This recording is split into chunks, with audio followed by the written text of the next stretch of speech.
코로나 바이러스가 우리 일상을 바꿔놓고 있죠.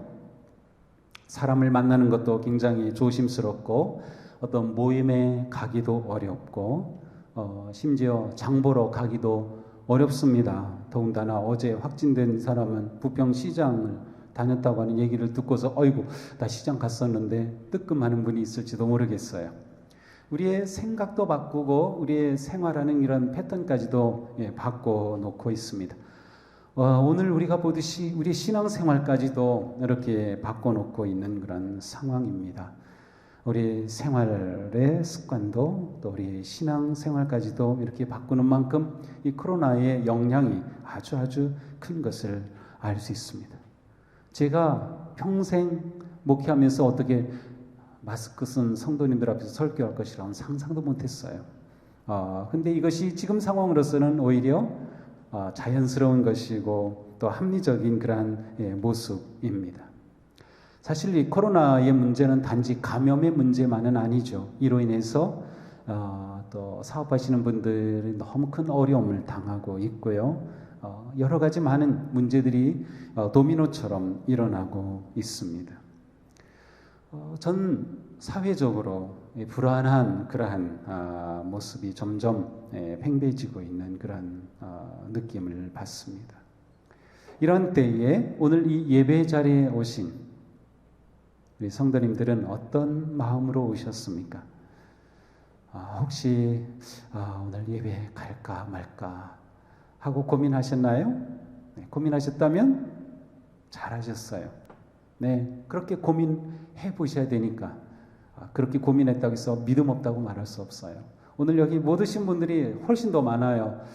그분들 보면서 아이고 믿음 없이 이렇다고 예배도 안 오고 그렇게 생각할 필요는 없어요. 그분들은 또 그분들 나름대로 또 생각을 하고 결정을 했을 거예요.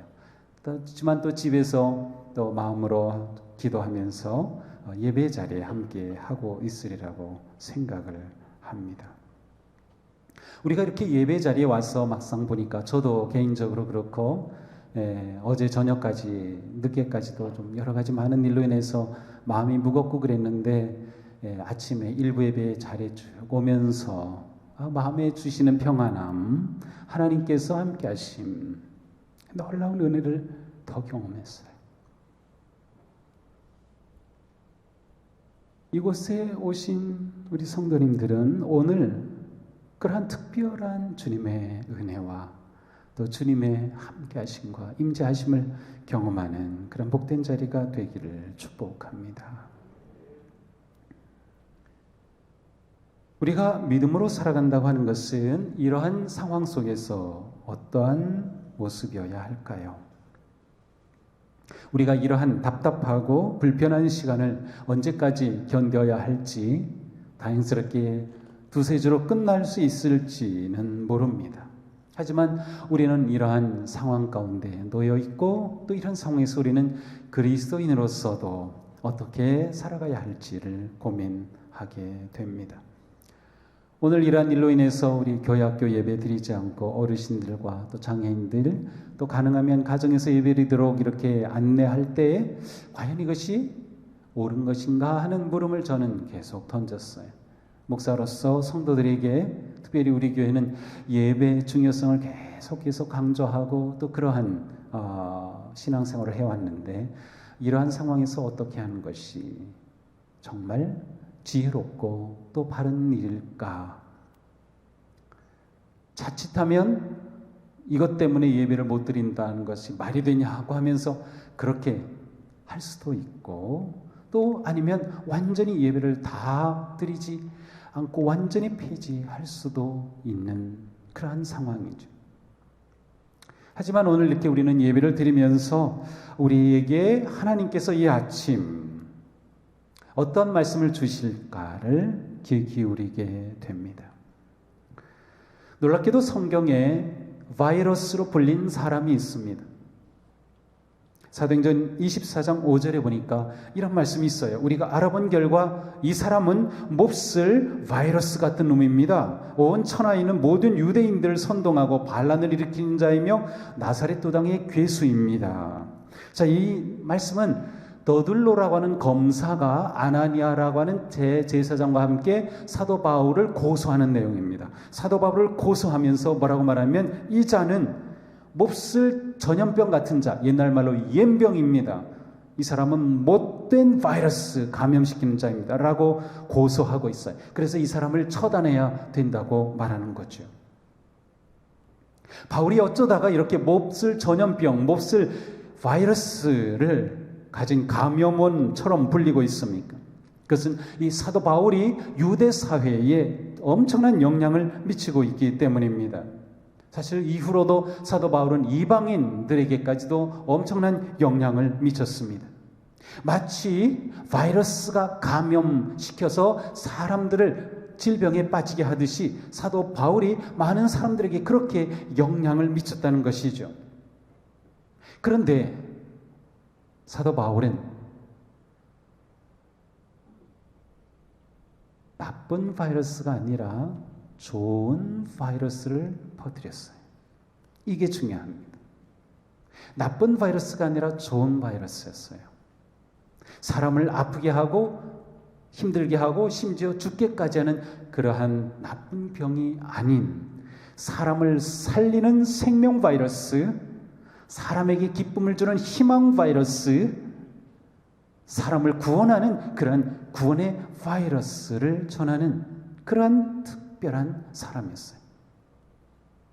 그것이 얼마나 강력했든지 유대 사회에서는 대제사장까지 나타나서 이 바울이 못된 전염병자라고 그렇게 고소하고 있는 상황입니다.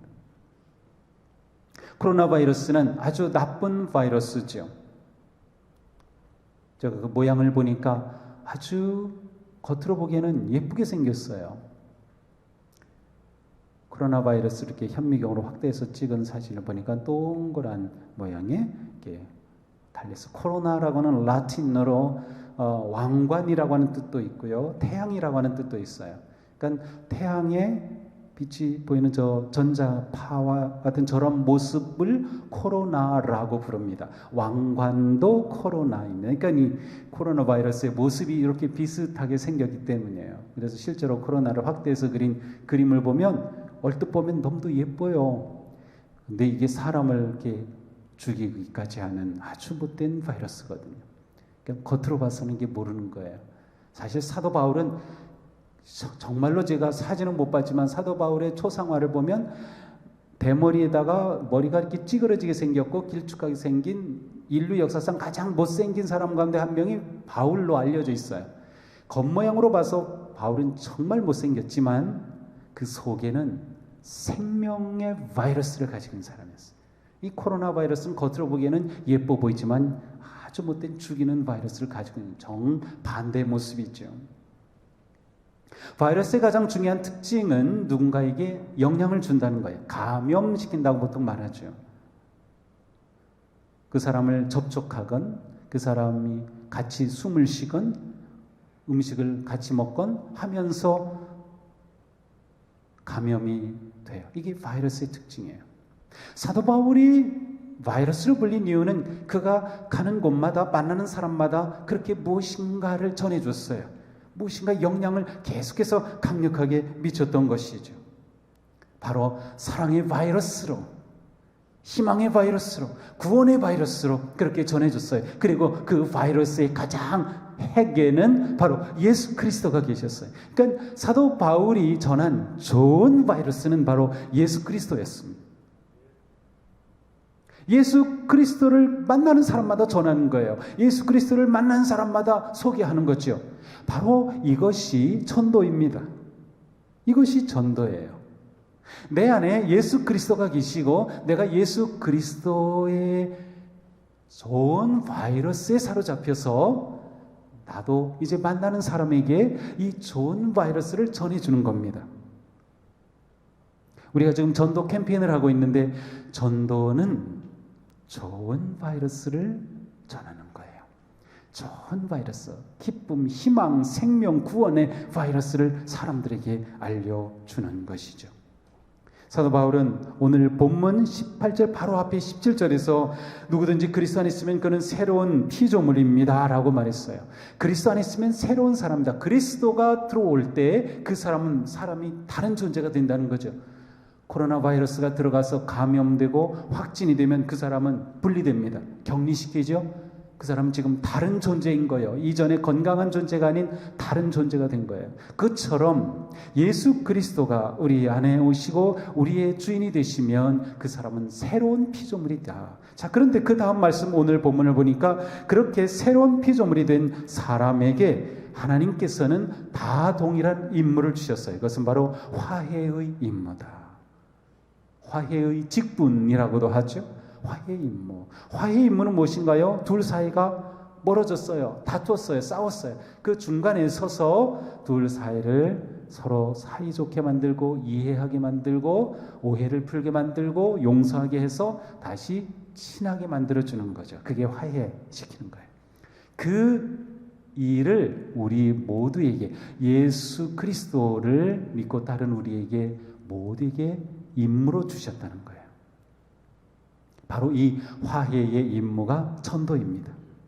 하나님을 알지 못하는 사람들은 죄 가운데 빠져 있으며 죄로 말미암아 지옥에 갈 수밖에 없는 그러한 영혼이에요. 그런데 하나님과 이 사람들 사이에서 우리가 들어가 그들에게 하나님과 화해할 수 있다는 놀라운 사실을 전해주는 거예요.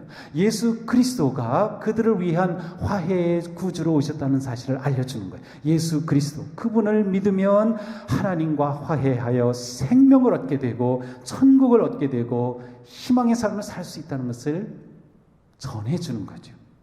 이것이 곧 전도. 하나님은 우리 모두에게 이 전도의 사명을 주신 것이에요. 그래서 우리는 하나님께서 우리에게 주신 이 놀라운 구원의 은혜를 누군가에게 사도 바울처럼 계속 전하는 거죠. 그러므로 19절에는 이렇게 말씀합니다. 하나님은 인간의 죄를 묻지 않으시고 그리스도를 내세워 인간과 화해하셨습니다. 예수 그리스도를 통하여 화해시켜, 십자가는 우리와 하나님 사이를 이어주는 화해의 십자가죠. 용서의 십자가. 우리와 하나님 사이는 이미 화해되었어요. 그래서 우리는 하나님의 자녀가 되었고 그리스도인으로 불리죠. 이제 우리는 다른 믿지 않는 사람들도 이 하나님을 만날 수 있도록 예수 그리스도를 소개하는 것입니다. 이 화해의 이치를 우리에게 맡겨 전하게 하셨습니다 라고 말씀하고 있어요. 그렇습니다. 전도는 사명이에요. 생명의 바이러스를 가진 우리는 그 생명의 바이러스를 누군가에게 전해주는 거예요. 이것이 우리의 사명이죠. 우리가 어떻게 좋은 전도자가 될 수 있을까요? 우리가 어떻게 이 사명을 이룰 수 있을까요? 먼저 우리는 코로나로 인해서 불안해하고 어지럽고 혼란한 이 사회 속에서 하나님을 의지하고 하나님 안에 우리는 안전하고 하나님 안에 우리는 평안하기에 흔들리지 아니하고 누군가에게 평안한 평화로운 삶의 모습을 보여주는 거예요. 아, 저 사람은 어떻게 저렇게 불안해하지 않지? 저 사람은 어떻게 저렇게 평화로울까? 그들에게 바로 희망의 사랑의 그리스도를 전할 수 있는 것이죠. 악한 코로나 바이러스가 기승을 부릴 때 우리는 사랑과 희망의 바이러스를 전하는 자들이 되는 거예요. 이 사회를 위하여 기도하고 이미 감염된 사람들과 가족들을 위해서 기도하며 이 사회가 하나님께서 회복시키시고 만져주시고 속히 코로나가 물러나도록 역사하실 것을 기도하며 이 사회를 품어주는 거예요. 이것이 우리가 생명의 바이러스, 구원의 바이러스로 살아갈 하나의 모습이 될 수 있어요. 시대가 이러할 때 우리는 다른 모습으로 반응하고 다른 모습으로 설 때 사람들은 우리에게 있는 그리스도를 보게 될 것입니다. 이 한 주간 우리는 계속해서 이 상황 가운데 살아갈 것입니다. 하지만 우리는 이 상황 속에서도 서로 격려하기를 멈추지 말고 서로 기도해주고 서로를 위해서 희망을 주기를 멈추지 말아야 할 것입니다. 코로나로 인해서 직접 대면하는 것은 좀 힘들 수 있겠지만 이 한 주간 동안 우리의 전화, 또 우리의 카톡, 밴드, SNS 할 수 있는 거 아주 빈번하게 이렇게 왔다 갔다 하면서 말이죠. 서로를 세워주는 그런 모습을 가질 수 있다면 우리는 이 시대에서, 이 상황에서 사랑의 바이러스에 감염된 멋지고 아름다운 모습으로 세상에 희망을 줄 수 있을 것입니다. 오늘 예배를 시작하면서 읽었던 시편 121편을 읽어드리면서 여러분을 축복하고 격려하고 싶습니다. 이 한 주간 더욱 하나님을 바라보고 주님의 은혜 안에서 평화롭고 담대하게 승리하게 되기를 축복합니다. 내가 눈을 들어 산을 본다. 내 도움이 어디에서 오는가? 내 도움은 하늘과 땅을 만드신 주님에게서 온다. 주님께서는 네가 헛발을 디디지 않게 지켜주신다. 너를 지키시느라 졸지도 않으신다. 이스라엘을 지키시는 분은 졸지도 않으시고 주무시지도 않으신다. 주님은 너를 지키시는 분. 주님은 내 오른쪽에 서서 너를 보호하는 그늘이 되어주시니 낮에 햇빛도 너를 해치지 못하며 밤에 달빛도 너를 해치지 못할 것이다. 주님께서 너를 모든 재난에서 지켜주시며 내 생명을 지켜주실 것이다. 주님께서는 내가 나갈 때나 들어올 때나 이제부터 영원히 지켜주실 것이다. 그렇습니다. 우리는 안전합니다. 우리는 주님의 이 크고 놀라운 사랑 안에서 담대하게 사랑의 삶을 살며 이 한 주간 승리하게 될 것입니다. 그 승리한 모습으로 다음 주 다시 예배 자리에서 만나게 되기를 축복합니다. 기도합시다.